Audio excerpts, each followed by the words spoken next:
This is Risas sir here. Welcome in your own YouTube channel Sunshine Educate, the topper's choice.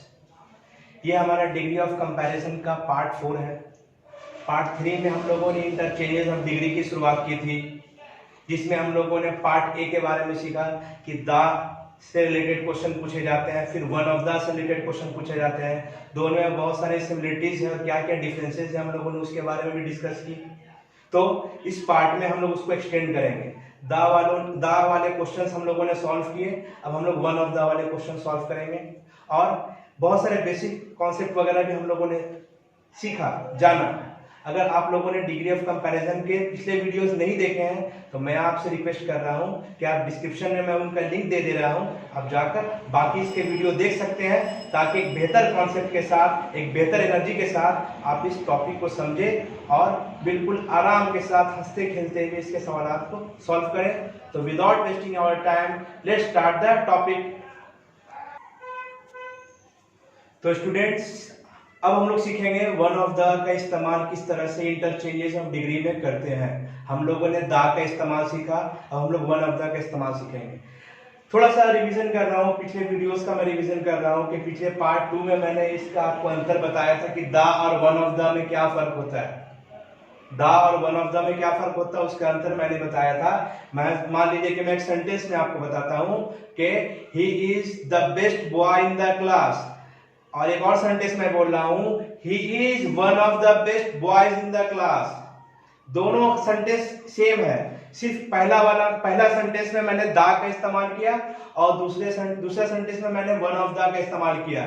देखिए, the और one of the का इस्तेमाल करने से क्या हो रहा है, सेंटेंस का माने चेंज हो जाता है। He is the best boy in the class मतलब वो क्लास का सबसे अच्छा लड़का है, उसके कंपैरिजन में कोई नहीं है। और वही सेंटेंस मैं बोल रहा हूं सिर्फ वन ऑफ द का इस्तेमाल करके, he is one of the best boys in the class, वो क्लास के अच्छे लड़कों में से एक है। इसका मतलब क्या हुआ, क्लास में और भी बहुत सारे अच्छे लड़के हैं जिसमें वो भी शामिल है। तो यही फर्क है द और वन ऑफ द में। द में सिंगल डोमिनेंस होता है और वन ऑफ द में अच्छे लोगों में से एक होता है। तो यही याद रखिएगा, ये रूल मैंने आप लोगों को पहले ही बताया था। मेरी कोशिश यही रहती है कि आपको बिल्कुल सिंपल से सिंपल अंदाज में आपको मैं उस टॉपिक को सिखा दूं, ताकि एग्जाम में जब वो क्वेश्चन आए तो आप उसको बिना हिचकिचाए हुए, बगैर किसी प्रॉब्लम के आप उसको सॉल्व कर सकते हैं। और मेरा ये गारंटी है कि अगर आप इस रूल को फॉलो करोगे तो एग्जाम में किसी भी तरह के क्वेश्चन आए, चाहे वो छोटे क्वेश्चन हो या बड़े क्वेश्चन हो, आप बिल्कुल मुस्कुराहट के साथ उसका जवाब दे देंगे। तो जरा गौर से देखिएगा कि द रहेगा सुपरलेटिव डिग्री में तो कंपैरेटिव में एनी अदर लगाते हैं हम लोग, और पॉजिटिव में नो अदर लगाते हैं। याद आया वीडियो पार्ट 2।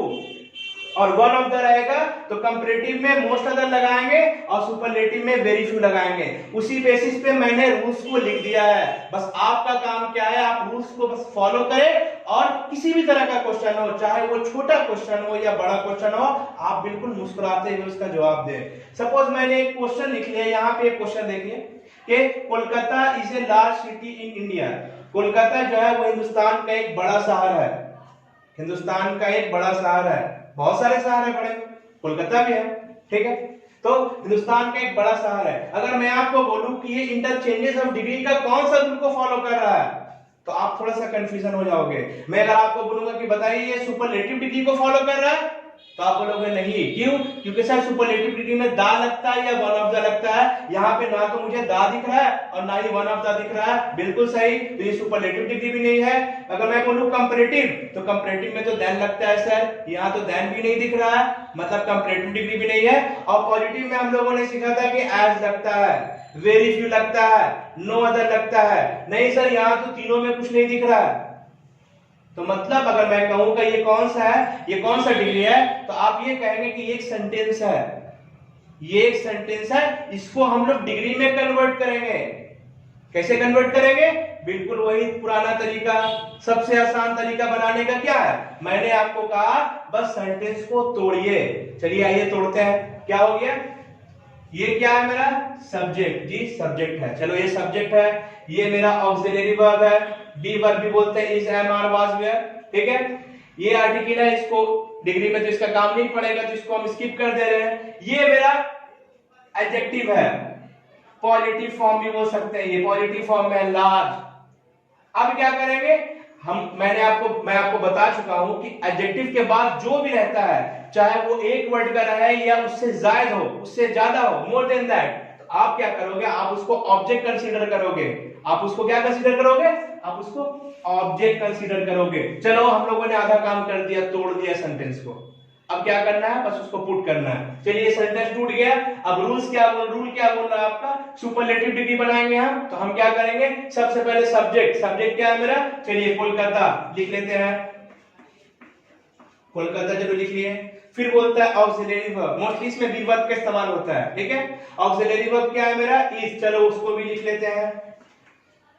अब क्या लगता है, वन ऑफ द, चलो उसको भी उतार लेते हैं, वन ऑफ द लिख चुके हैं हम लोग। अब उसका सुपरलेटिव फॉर्म, तो सुपरलेटिव फॉर्म क्या होगा सर, पार्ट वन को अगर आप लोगों ने देखा होगा तो उस पार्ट में मैंने पूरा तरीका बताया कि किस तरह कंपैरेटिव से पॉजिटिव बनाना है, पॉजिटिव से सुपरलेटिव बनाना है। अगर आप लोगों ने नहीं देखा है तो उसका लिंक जो है मैं डिस्क्रिप्शन में तीनों पार्ट का लिंक मैं दे रहा हूं, आप जाके देख लीजिए, एक बेहतर कॉन्सेप्ट गेन करिए, तब जाके आपको ज्यादा बेहतर से समझ में आएगा। तो लार्ज सिंगल सिलेबल है, आप क्या करोगे, इसको कंपैरेटिव में क्या करते हैं हम लोग, आर लगाते हैं और सुपरलेटिव में ईएसटी। तो यहां तो क्या करेंगे हम लोग, लार्ज, ई दिया हुआ है सर, चलो ईएसटी लगा देते हैं, तो हो गया लार्जेस्ट। बाकी का क्या हो गया, ऑब्जेक्ट। ब्रैकेट में अगर आप लोग देख रहे हो तो मैंने पीएन लिखा है, मतलब प्लूरल नाउन। इस बात को हमेशा याद रखिएगा कि अगर सेंटेंस में दा का इस्तेमाल होगा तो ऑब्जेक्ट सिंगुलर होता है, और अगर वन ऑफ द का इस्तेमाल होगा तो ऑब्जेक्ट मतलब नॉन जो होता है वो हमेशा प्लूरल होगा। ये बहुत इंपॉर्टेंट बात है बच्चों, इसको याद रखोगे कि सिर्फ दा का इस्तेमाल होगा तो ऑब्जेक्ट वाला जो नॉन होता है वो हमेशा प्लूरल सिंगुलर होगा, और वन ऑफ द का इस्तेमाल करेंगे तो वो हमेशा प्लूरल होगा। क्लियर, चलिए देखते हैं, वन ऑफ द लार्जेस्ट, ठीक है, सिटी है सर, लेकिन रूल तो बोल रहा है कि इसमें क्या करेंगे हम, प्लूरल बनाएंगे, तो सिटी को क्या कर देंगे हम लोग, सिटीज कर देंगे। क्लियर, सिटीज जानते हैं, आई हटा के वाईस लगा देते हैं, वाई हटा के आई लगाते हैं और ईएस लग जाता है, सिटीज इन इंडिया, बिल्कुल सही। चलिए ये हम लोगों का सुपरलेटिव डिग्री बन गया। आई होप यहाँ पे क्लियर हो गया होगा, आप लोगों को किसी तरह का कोई प्रॉब्लम नहीं होगा। चलिए कंपैरेटिव फॉर्म में आते हैं। कंपैरेटिव में भी कोई बहुत मुश्किल काम नहीं कर रहे, बस रूल को फॉलो कर रहे हैं और कॉन्सेप्ट को ध्यान में रख रहे हैं। क्या करेंगे, सबसे पहले सब्जेक्ट, चलिए सब्जेक्ट उतार रहे हैं, सब्जेक्ट क्या है मेरा, कोलकाता है, चलो कोलकाता लिख लिया हम। फिर ऑक्सिलरी वर्ब क्या है मेरा, ऑक्सिलरी वर्ब इज है, चलिए वही लिखते हैं। फिर कंपैरेटिव सीडी, कंपैरेटिव डिग्री लिखना है उसका, कंपैरेटिव डिग्री क्या, सुपरलेटिव में ईएसटी लगता है, कंपैरेटिव में आर लगेगा, तो क्या हो गया, कोलकाता इज लार्जर। फिर क्या लगता है, देन लगेगा, चलो लिख देते हैं देन। फिर क्या लगता है, मोस्ट अदर। फिर वही वन ऑफ द के साथ जो ऑब्जेक्ट रहेगा वो हमेशा प्लूरल में रहेगा, उसी तरह मोस्ट अदर के साथ जो नॉन रहेगा वो भी प्लूरल में रहेगा। तो हम भी क्या करेंगे, सिटीज इन इंडिया। मैं बेसिक से स्टार्ट कर रहा हूं, ठीक है, इससे कुछ कंफ्यूजन क्वेश्चन वाला जो उसको भी सॉल्व करूंगा, ठीक है, घबराने की कोई बात नहीं है, हंसते खेलते आप सीखोगे। अब आया पॉजिटिव डिग्री। पॉजिटिव डिग्री में क्या करोगे आप, शुरुआत में क्या होगा, वेरी फ्यू। यहां पे गौर से देखिए, द रहता है तो पॉजिटिव डिग्री में नो अदर लगता है, उसी तरह वन ऑफ द रहेगा तो पॉजिटिव डिग्री में वेरी फ्यू लगेगा। तो हम लोग क्या करेंगे, वेरी फ्यू लिखेंगे, वेरी फ्यू। अब देखिए क्या होता है, हम लोग जानते हैं पॉजिटिव डिग्री में क्या होता है, सब्जेक्ट ऑब्जेक्ट का इंटरचेंज होता है, तो ऑब्जेक्ट जो है वो शुरू में आएगा, तो देखिए ऑब्जेक्ट जो है वो शुरू में आ रहा है तो वो सब्जेक्ट बन जा रहा है, लेकिन रूल में क्या है, वो पॉजिटिव है, वो प्लूरल फॉर्म, प्लूरल है वो, तो क्या करेगा, वो प्लूरल है तो हम भी प्लूरल लिखेंगे, ठीक है। तो ऑब्जेक्ट क्या है मेरा, सिटीज, कहां का cities, in India.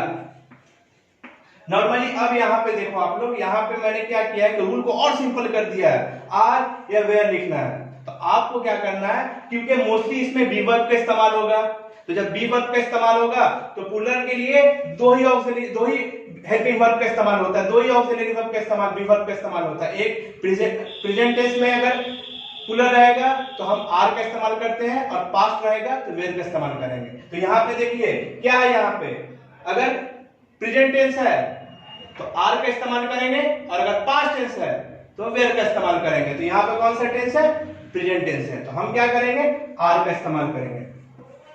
Are as, so, as you wish, जो यूज करो। एज पॉजिटिव फॉर्म क्या होता है, लार्ज होता है। चलो मैंने लार्ज लिख दिया, एज से शुरू करते हैं और एज से खत्म कर देंगे। उसी तरह ऑब्जेक्ट, ऑब्जेक्ट क्या है मेरा, कोलकाता। चलो मैंने कोलकाता को मैंने क्या किया, उतार दिया, फुल स्टॉप, ये मेरा बन गया। आई होप उसी तरह का कोई कंफ्यूजन नहीं होगा। एक कॉन्सेप्ट के साथ हम लोगों ने बनाया है, एक रूल को बिल्कुल आसान करके हम लोगों ने बनाया है। इस तरह का क्वेश्चन एग्जाम में बहुत पूछे जाते हैं। आपको क्लास 10 के एग्जाम में, 9-10 के एग्जाम में, हायर सेकेंडरी के एग्जाम में, इवन कॉम्पिटिटिव एग्जामिनेशन में इस तरह के क्वेश्चन आप लोगों को देखने को मिलते हैं। एरर के फाइंड में या फिर बनाने के लिए, सेंटेंस इंप्रूवमेंट के लिए दिया जाएगा। तो आई होप ये जो रूल है बिल्कुल सिंपल अंदाज में लिखा हुआ है, आपको बस इसको कॉन्सेप्ट गेन करना है, और इस तरह का क्वेश्चन आपके सामने आएगा, आप उसको बनाते जाओगे, आपसे आई होप बन जाएगा। आई होप यहां तक आपको समझ में आया होगा। So please note down. तो स्टूडेंट्स हम लोगों ने नेक्स्ट एग्जांपल हम लोग देखते हैं। Shakespeare is finer than most other dramatist of the world. मतलब शेक्सपियर जो है वो दुनिया के बाकी सभी ड्रामा निगारों में से ज्यादा बेहतर थे, फाइनर थे, ज्यादा उम्दा थे। ओके, तो यहाँ पे अगर मैं बोलूं कि कौन सा डिग्री है तो आप पहचान लोगे फॉरन की, सर देना है, मोस्ट अदर है, मतलब ये कंपैरेटिव डिग्री है। तो मतलब ये कंपैरेटिव डिग्री दे चुका है, तो आपको बाकी का जो डिग्री है उसको बनाना है। तो ये कंपैरेटिव डिग्री है, तो इसको हम सीडी लिख दे रहे हैं। चलिए कंपैरेटिव डिग्री से पहले एक काम करते हैं, सुपरलेटिव में हम लोग आते हैं। तो सुपरलेटिव डिग्री बिल्कुल वही रूल, क्या तोड़ना पड़ेगा, क्या करेंगे हम लोग, ये क्या है मेरा सब्जेक्ट है, ये मेरा बी वर्ब, ऑक्सिलरी वर्ब भी बोलेंगे, ये मेरा कंपैरेटिव फॉर्म, ये मेरा कंपैरेटिव में लगता है, पता है सबको, और rest of the sentence called object. Superlative में तो चेंजिंग नहीं होता है, सुपरलेटिव में सिर्फ उतारते हैं। तो हम क्या करेंगे, उतारेंगे। शेक्सपियर क्या ऑक्सिलरी वर्ब, चलिए उतार देते हैं इज। अब देखिए यहां पे गौर से देखिए, मोस्ट अदर है, मोस्ट अदर रहता है तो सुपरलेटिव में क्या लगाते हैं, वन ऑफ द लगाते हैं। वही यहां पे अगर एनी अदर रहता तो सुपरलेटिव डिग्री बना लेना हम, तो यहां पे द लगाते हैं। क्लियर, तो वन ऑफ मोस्ट अदर है इसलिए वन ऑफ द लगाएंगे हम लोग, वन ऑफ द। फिर रूल क्या था, सुपरलेटिव में वन ऑफ द के बाद क्या लगता था, ऑब्जेक्ट। वन ऑफ द के बाद एडजेक्टिव लगता था। एडजेक्टिव क्या है, पहला फॉर्म फाइन होता है, सेकंड फॉर्म फाइनर होता है, कंपैरेटिव फॉर्म, और सुपरलेटिव फॉर्म फाइनेस्ट होता है। सुपरलेटिव उतर गया, अब क्या, रेस्ट ऑफ द सेंटेंस उतर जाएगा सर, उतार देते हैं। क्या बचा rest of the sentence, dramatist of the world. मतलब Shakespeare is one of the finest dramatist of the world. मतलब शेक्सपियर जो है वो दुनिया के अजीम, दुनिया के उम्दा ड्रामा निगारों में से एक है। ठीक है, शेक्सपियर उम्दा थे बाकी सभी ड्रामा निगारों से। मतलब शेक्सपियर का कंपैरिजन बाकी ड्रामेटिस्ट से हो रहा था दुनिया का, और यहाँ पे शेक्सपियर जो है वो दुनिया के उम्दा ड्रामा निगारों में से एक है। तो ये सुपरलेटिव बन गया स्टूडेंट्स। नेक्स्ट आते हैं पॉजिटिव डिग्री। पॉजिटिव डिग्री में क्या होता है, रूल याद होगा आपको, हाँ सर लिखाया है, वेरी फ्यू। द रहेगा तो नो अदर, और वन ऑफ द रहेगा तो वेरी फ्यू। चलिए वेरी फ्यू लगा देते हैं, वेरी फ्यू। फिर क्या करते थे, हाँ सर ऑब्जेक्ट को शुरू में लाते थे आप लोग, आप है ना, रूल बोलता था ऑब्जेक्ट को शुरू में लाओ, और ऑब्जेक्ट किस में रहेगा, हमेशा वन ऑफ द में, ऑब्जेक्ट हमेशा प्लूरल में रहेगा। तो हम ऑब्जेक्ट ला रहे हैं, तो लिख रहे हैं dramatist, dramatist of the world. चलिए लिख दिए, प्लूरल है ये, तो क्या लगेगा, प्रेजेंट टेंस रहेगा तो आर, और पास्ट टेंस रहेगा तो वेयर। तो यहाँ पे प्रेजेंट टेंस है तो हम क्या लगाएंगे, आर, फिर क्या लगता था एज, जैसो, एज इफ, जो लगाओ एज लगाते हैं, फिर क्या पहला फॉर्म फाइंड, फिर एज, फिर नाम क्या है subject Shakespeare, Shakespeare, full stop. तो हो गया very few dramatist of the world are as fine as Shakespeare. Shakespeare बहुत कम ड्रामा निगार वर्ल्ड के इतने उम्दा है जैसा कि शेक्सपियर है। ठीक है, तो आई होप ये कंपैरेटिव से किस तरह से हम लोगों ने सुपरलेटिव डिग्री किया और सुपरलेटिव से किस तरह से हम लोगों ने पॉजिटिव डिग्री किया आप लोगों को क्लियर हो गया होगा। हम लोगों ने तीनों पार्ट सीखा है, किस तरह पॉजिटिव बनाते हैं, किस तरह कंपैरेटिव बनाते हैं, किस तरह सुपरलेटिव बनाते हैं, और यहाँ पे किस तरह से कंपैरेटिव से हम लोगों ने बाकी के रेस्ट ऑफ द 2 टाइप्स को किया है, वो भी आप लोगों को क्लियर हो गया होगा। So please note down. तो स्टूडेंट्स नेक्स्ट क्वेश्चन में आते हैं हम लोग। क्वेश्चन क्या देखते हैं। One of the most vivid memories of my early childhood is of the 2 men।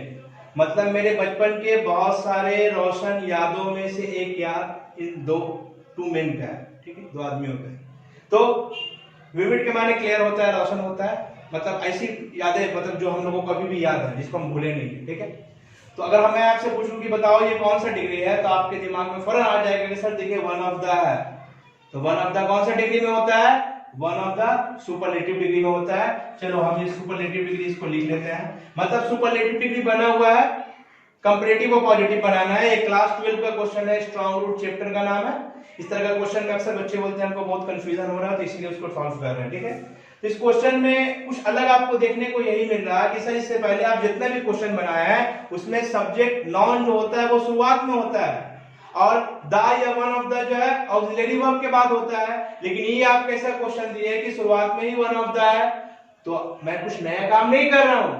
अगर आपको ये नया लग रहा है तो आप वीडियो का पार्ट नंबर 3 देखिए, उसमें मैंने आपको बताया है कि शुरुआत में अगर दा रहेगा तो किस तरह से उस तरह के क्वेश्चन को सॉल्व करते हैं। जिस तरह से उसको अरेंज करके सॉल्व करते हैं उसी तरह वन ऑफ द को भी सॉल्व करेंगे।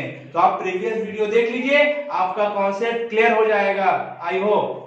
देखिए यहाँ पे one of the most vivid memories of my early childhood is of the 2 men। तो यहाँ पे कोई बहुत बड़ा काम नहीं किया है। जो क्वेश्चन देने वाला है, क्वेश्चन जो आपके सामने ये रखा है, वो क्या किया है, बस थोड़ा सा क्वेश्चन को घुमा दिया है, क्वेश्चन को थोड़ा सा स्ट्रक्चर चेंज कर दिया उसका, ताकि बच्चा कंफ्यूज हो जाए। लेकिन जो बच्चे इस वीडियो को देख रहे हैं बस मेरी बात को ध्यान में रखिएगा, आप कंफ्यूज नहीं होगे। बस खाली ध्यान रखिए यहाँ पे क्या है, one of the most vivid memories. हम लोग देखते हैं कि शुरुआत में इसका हमेशा सब्जेक्ट रहता है, वन ऑफ द, ये दा तो बीच में रहता है, ऑक्सिलरी वर्ब के बाद आता है। तो यहाँ पे क्या हो रहा है, बस सेंटेंस को तोड़ेंगे। सेंटेंस को क्या तोड़ेंगे कि हम लोग जानते हैं कि दा या वन ऑफ द के बाद जो होता है वो एडजेक्टिव होता है। देखिए यहाँ पे द मोस्ट विविड, ये एडजेक्टिव है आपका, मतलब सुपरलेटिव डिग्री, सुपरलेटिव फॉर्म में है ये। उसके बाद का जो चीज होता है वो ऑब्जेक्ट होता है, सबको पता है, हम लोग अभी इस बात को जान चुके हैं कि एडजेक्टिव के बाद जो रहता है वो मेरा ऑब्जेक्ट होता है। तो ये मतलब ऑब्जेक्ट हो गया। लेकिन यहाँ पे कुछ एक्स्ट्रा भी है, ऑक्सिलरी वर्ब। तो हमको एक बात बताओ बच्चों, ऑक्सिलरी वर्ब का शुरुआत कहाँ इस्तेमाल कहाँ पे होता है, शुरू में होता है या आखिरी में होता है? तो आप ये बोलोगे कि सर ऑक्सिलरी वर्ब तो हमेशा शुरुआत में इस्तेमाल होता है। इसका मतलब यह होगा कि यहीं से सेंटेंस को तोड़ा मरोड़ा गया है, तो हम लोगों को सजाना पड़ेगा। तो अगर इसको गौर से देखोगे, इज ऑफ द 2 men, उन दोनों आदमियों का, उन दोनों मेन का। तो दोनों मेन का क्या, दोनों मेन का क्या, कुछ तो बोल रहा होगा। तो यहाँ पे सर मेमोरीज का बात बोला गया है, तो मतलब हो गया कि यहाँ पे मेमोरी को फिट करके सेंटेंस को सजाना पड़ेगा। तो सेंटेंस को कैसे सजाएंगे, ऑक्सिलरी वर्ब तो हमेशा सब्जेक्ट के बाद ही होता है ना, तो हम लोग क्या करेंगे, ऑक्सिलरी वर्ब को सब्जेक्ट के बाद लेंगे। ऑफ द 2 men, किसके बारे में बात बोला जा रहा है, दोनों आदमी के बारे में। क्या, मेमोरी, मतलब मेमोरी को फिट करना पड़ेगा। तो हम क्या करेंगे, इसको शुरुआत में कंपैरेटिव डिग्री बना रहे हैं, पहले सुपरलेटिव ऑलरेडी बना हुआ है। तो हम क्या करेंगे, द उतारे, द मेमोरी, क्योंकि यहाँ पे मेमोरी का बात किया हुआ है इसलिए मेमोरी लिखे। एक रूल मैंने इससे पहले भी बता चुका हूं कि देखो वन ऑफ द के बाद जो भी ऑब्जेक्ट रहता है वो हमेशा जमा में होगा, वो हमेशा प्लूरल होता है। तो यहाँ पे देखिए वन ऑफ द के बाद मैंने मेमोरीज लिखा है, यहाँ पे मेमोरीज लिखा हुआ है, क्योंकि वन ऑफ द के बाद जो भी जो वन ऑफ द के बाद जो भी ऑब्जेक्ट रहता है, जो भी नाउन रहता है, वो हमेशा प्लूरल होता है। तो यहाँ पे वन ऑफ द के बाद है, लेकिन यहाँ तो हम शुरू में ला रहे हैं, इसलिए मेमोरीज नहीं होगा, मेमोरी होगा। तो द मेमोरी, क्या the memory? The memory of the two men, of the memory of two men, two men, the memory of two men. ठीक है, अब देखिए यहां पे क्या होगा, इज बोलोगे कि मेन है सर, तो इज क्यों लगाए? तो हम मेन के लिए इज नहीं लगा रहे हैं, हम मेमोरी के लिए इज लगा रहे हैं। आई होप कंफ्यूजन नहीं होना आप लोगों को। ऐसा नहीं कि मेन है तो सर मेन के लिए आप इज क्यों लगाए, मेन तो जमा होता है, तो जमा नहीं देखना आपको। मैं इज जो है मेन के लिए नहीं लगा रहा हूं, मैं मेमोरी के लिए लगा रहा हूं। क्लियर? तो the memory of the two men is, comparative में क्या लगता है? मोर, सुपरलेटिव में मोस्ट विविड लगा है, तो कंपैरेटिव में मोर विविड, इज मोर विविड। फिर क्या लगता है? देन, फिर क्या लगेगा? मोस्ट अदर, बाकी का क्या बच गया? Most other memories of my early childhood. कुछ मुश्किल था? नहीं था, बस सेंटेंस को सजाना मुश्किल था। आप लोगों ने सेंटेंस को सजा दिया, ऑटोमेटिक क्या हो गया, वो बन गया। अब क्या करना है सर? सुपरलेटिव बन गया, कंपैरेटिव बन गया, पॉजिटिव बाकी है सब, चलिए वो भी बना देता हूं। पॉजिटिव में क्या होगा? दा रहेगा, तो no other, one of the रहेगा, तो सर वेरी फ्यू लगाते हैं हम लोग। तो चलिए वेरी फ्यू लगाएंगे, वेरी फ्यू, वेरी फ्यू। सब जानते हैं कि वेरी फ्यू के बाद जो ऑब्जेक्ट आता है वो हमेशा जमा में रहेगा, तो very few memories, memories of my early childhood. अब देखिए सर यहाँ पे तो मेमोरी था तो आप इज लगाए थे, यहाँ पे तो मेमोरी है तो मेमोरीज है तो इज लगेगा? नहीं लगेगा। प्रेजेंट टेंस रहेगा तो रूल में देखो आर लगेगा, और पास्ट टेंस रहेगा तो वेयर लगेगा, तो आर, फिर एज लगाओ, सो भी लगा सकते हो, एज विविड, एज, बाकी का क्या बच गया? ऑफ द टू मेन, उसको उतार देंगे, ऑफ द टू मेन, ये आपका बन गया। आई होप ये क्वेश्चन थोड़ा सा कंफ्यूजन कर रहा होगा, लेकिन मैंने जिस कॉन्सेप्ट के साथ आप लोगों को बताया है आप उस कॉन्सेप्ट को फॉलो करिए। अगर नहीं समझ में आया है, वीडियो को थोड़ा सा पीछे जाकर फिर से देखें, एक बार, दो बार, तीन बार देखें, तो आई होप इस तरह का कंफ्यूजन, इस तरह का क्वेश्चन जो आपके लिए डर क्रिएट करता है, जो कंफ्यूजन क्रिएट करता है, इस तरह का कंफ्यूजन आप लोगों का क्लियर हो जाएगा। तो आप प्लीज नोट डाउन कर लें। तो students, let's talk with the homework. Let's talk about the homework. The Nobel Prize is one of the greatest honors in the world. कौन सा डिग्री है आप पहचान चुके ऑलरेडी, तो जो डिग्री है उसको छोड़कर बाकी का दोनों बनाना है। और एक और, very few subjects are as interesting as English. ठीक है, ये पॉजिटिव डिग्री है तो इसका कंपैरेटिव और सुपरलेटिव बनाना है। जो रूल्स मैंने आप लोगों को बताया है उसको एक कॉन्सेप्ट के साथ बनाओगे तो आप आराम से बना लोगे। ये क्वेश्चन देखने के लिए सिर्फ बड़ा है, घबराने का कोई बात नहीं, इसको बस रूल को फॉलो करोगे, ध्यान रखोगे, मैंने जो कॉन्सेप्ट बताया उस कॉन्सेप्ट को फॉलो करोगे तो आप आराम से बना लोगे। ठीक है, क्योंकि इसमें वर्ड मेमोरीज देखोगे, इसमें मैंने 2 बार यूज किया है। अब किस वजह से यूज किया है मैंने आपको वो भी बताया है ना। The memory of the two main, sorry यहाँ पे द मिसिंग है, मैं द इंक्लूड कर रहा हूँ। The memory of the two men is more vivid than most other memories of the early childhood. Clear? क्योंकि यहाँ पे देखिए, यहाँ पे एक मेमोरीज है और एक मेमोरी है, 2 वर्ड मैंने यूज किया था। किस वजह से यूज किया था मैंने आपको लॉजिक बताया है, और लास्ट वाला तो आपको ऑलरेडी समझ में आ ही गया होगा। Very few memories of my early childhood are as vivid as of the two men. ठीक है, तो आई होप यहाँ तक आपको वीडियो समझ में आया होगा। अगर आपको वीडियो अच्छा लगा है तो आप वीडियो को लाइक करें, कमेंट करें, अपने फ्रेंड के साथ शेयर करें ताकि वो भी इससे बेनिफिट उठा सके। और भी बहुत सारे इंटरेस्टिंग वगैरह वीडियोस वगैरह जो आप लोगों को हमारे इस चैनल में देखने को मिलेंगे। तो अगर आप लोगों ने हमारे चैनल को सब्सक्राइब नहीं किया है तो प्लीज प्लीज प्लीज पहले उसको सब्सक्राइब करें, बेल आइकॉन को दबा दें, ताकि किसी भी तरह का नोटिफिकेशन जो है वो डायरेक्ट आप तक चला जाए, ताकि आप उससे बेनिफिट उठा सके। So till then, goodbye, may God bless you all.